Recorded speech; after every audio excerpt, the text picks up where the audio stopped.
অন্তর্বর্তী সরকারের তথ্য উপদেষ্টা মাহফুজ আলম ২৯ জুলাই মঙ্গলবার সকালে সামাজিক যোগাযোগ মাধ্যম ফেসবুকে একটি গুরুত্বপূর্ণ পোস্ট দিয়েছেন। তাতে উল্লেখ করে বহু প্রতীক্ষিত জুলাই ঘোষণাপত্র ৫ আগস্টের মধ্যেই প্রকাশের সম্ভাবনা রয়েছে।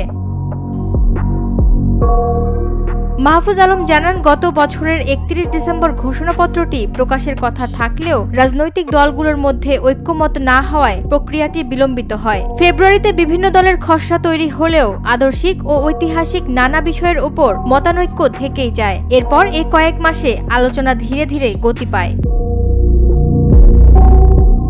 তিনি বলেন, জুন থেকে সরকারের সিনিয়র উপদেষ্টারা বিভিন্ন রাজনৈতিক দলের নেতাদের সঙ্গে ধারাবাহিকভাবে সংলাপ করছেন। ইতোমধ্যে ছাত্র আন্দোলনের বেশ কিছু দাবি নেগোসিয়েটেড হয়েছে, যদিও কিছু ঐতিহাসিক বক্তব্য নিয়ে এখনও আলোচনা চলছে।